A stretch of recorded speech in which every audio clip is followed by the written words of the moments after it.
Imagine for a second that you were doing everything right.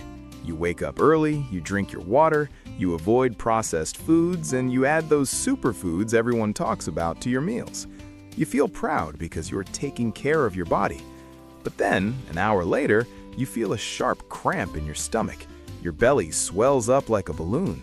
You feel tired, heavy, and honestly, a little betrayed. Why is your body reacting this way if you were eating healthy? The answer might be hiding in your kitchen cabinet, inside a jar of bright yellow powder. Today, we are going to talk about a spice that is hailed as a miracle healer, a spice that has been used for thousands of years in ancient traditions. But here's the catch. If you use it the wrong way, this golden healer can actually become a gut destroyer.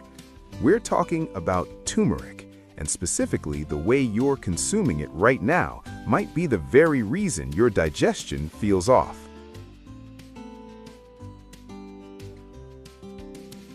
You see, nature is complex. It does not just hand us miracles without instructions. Turmeric contains a compound called curcumin.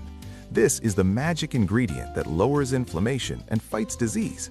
However, curcumin is notoriously difficult for your body to absorb. It is like trying to push a giant sofa through a tiny front door. Without the right key, it gets stuck. And when it gets stuck in your digestive tract without being absorbed, it does not just sit there quietly. It can irritate your stomach lining, cause acid reflux, and for some people contribute to the formation of painful kidney stones. According to research published in the Journal of Medicinal Food, unabsorbed curcumin can cause gastrointestinal distress in a significant percentage of users when taken in large doses without a bioenhancer. Let's dive deeper into this because it is crucial for your long-term health. Think of your gut lining as a very fine mesh or a cheesecloth. Its job is to let nutrients pass through into your bloodstream while keeping toxins and waste inside the intestine to be eliminated.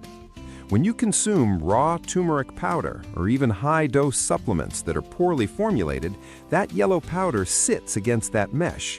Because it is not water-soluble, it clumps together. It does not dissolve easily in your stomach acid. If you have a sensitive stomach, or if you are dealing with things like gastritis or ulcers, that concentrated powder acts like sandpaper. Instead of soothing inflammation, which is what you bought it for, it triggers a local inflammatory response right there in your stomach. I want you to picture a scenario. Meet Sarah. Sarah heard that turmeric tea is great for joint pain. So every morning on an empty stomach, she mixes a tablespoon of turmeric powder into hot water and drinks it. She thinks she is detoxing, but by noon she has heartburn. By evening she is bloated. She goes to the doctor and they talk about diet, but nobody suspects the healthy tea. Why? Because we categorize foods as either good or bad. Turmeric is in the good box, but chemistry does not care about our boxes.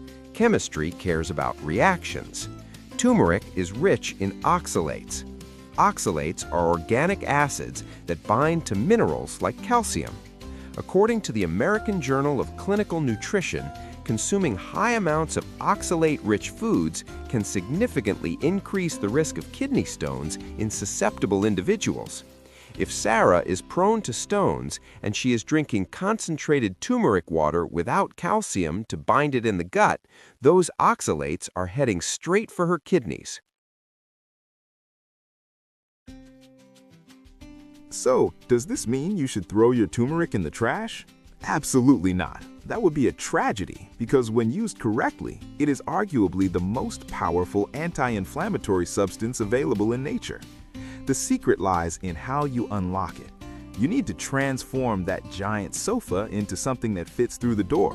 You need a vehicle. In ancient Ayurvedic tradition, turmeric was rarely, if ever, consumed with just water. It was always cooked.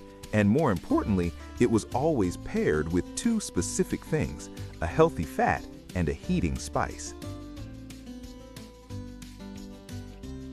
Let's talk about the fat first. Curcumin is fat-soluble. This means it dissolves in fat, not water.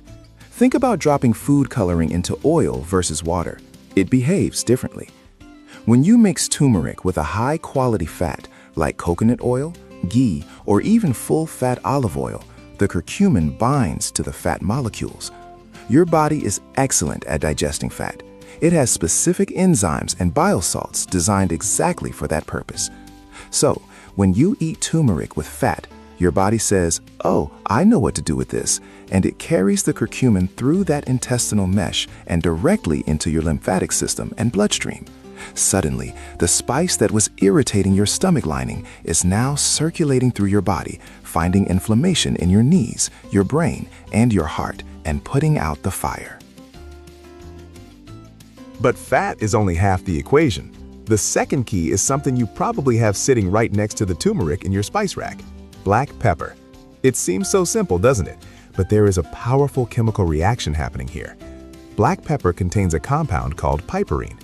According to a famous study conducted at St. John's Medical College, adding piperine to curcumin increases its bioavailability by 2,000%. 2,000%. That is the difference between a water pistol and a fire hose. Without piperine, your liver tries to flush out the curcumin almost immediately because it recognizes it as a foreign substance. Piperine temporarily inhibits this liver function, allowing the curcumin to stay in your blood longer and do its healing work. So let's go back to your morning routine. Instead of that gritty, watery turmeric shot that hurts your stomach, imagine making a warm, rich, golden milk. You gently heat coconut milk or almond milk, you add your turmeric, you add a pinch of black pepper. You won't even taste it, but it changes everything. You add a teaspoon of coconut oil. Now you have created a delivery system. You are not just eating a spice, you are consuming a medicinal compound that your body can actually use. The heat from cooking it also helps.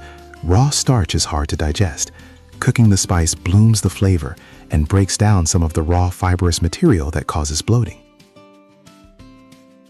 Now, I know what some of you are thinking. I take a pill, so I am safe. Not necessarily. Many supplements pack huge doses of 95% curcuminoids. This sounds impressive on the label, but if that capsule does not contain a fat source or a bioenhancer like black pepper extract, you are essentially paying for very expensive urine. And worse, super concentrated doses can be harsh on the liver if taken for long periods without breaks. Your body prefers balance, not bombardment. Real food, prepared with wisdom, is often safer and more effective than isolated chemicals. There is another layer to this gut health puzzle. It is not just about what you eat, but the state of your gut when you eat it. If you are stressed, rushing to work, eating while standing up, your body is in fight or flight mode. Blood is diverted away from your digestive system to your muscles. In this state, even the most perfect, fat-soluble, pepper-enhanced turmeric latte will sit heavy in your stomach. Digestion requires relaxation. It is the rest and digest state. So part of the wrong way to take spices is taking them under stress. You need to create a ritual. The smell of the spices should signal to your brain that it is time to slow down. We also need to look at the quality of the spice itself. In our modern world, unfortunately, spices can be contaminated. Some cheaper turmeric powders have been found to contain fillers like lead chromate to make the color brighter. Lead is a heavy metal that is toxic to your gut and your brain. It damages the good bacteria in your microbiome. So you think you are doing something good for your health, but you are slowly poisoning your good bacteria. Always, and I mean always, look for organic, tested sources. If the price looks too good to be true, your gut is going to pay the difference. Let's expand this for a moment. Turmeric isn't the only spice that can backfire. Cinnamon is another common one. There are two main types, cassia and Ceylon. Cassia is the cheap, dark bark you find in most supermarkets. It contains high levels of coumarin, a compound that, according to the German Federal Institute for Risk Assessment, can cause liver damage if consumed in large amounts daily. Ceylon cinnamon, the true cinnamon, has negligible amounts of coumarin. If you are putting cinnamon in your coffee every single day for blood sugar control and you are using cassia, you might be stressing your liver and, by extension, your digestion. It is these small details, these nuances, that separate a healing diet from a harmful one.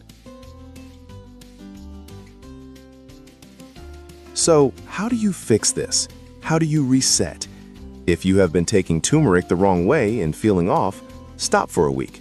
Let your system clear out. Drink plenty of water. Then reintroduce it the right way. Use it in cooking. Make curries where the spice simmers in oil and onions. Make that golden milk with good fat. And listen to your body. Your body is the ultimate authority. If you feel warm, energized, and your digestion is silent and smooth, you are doing it right. If you feel heat in a bad way, like acid or burning, back off.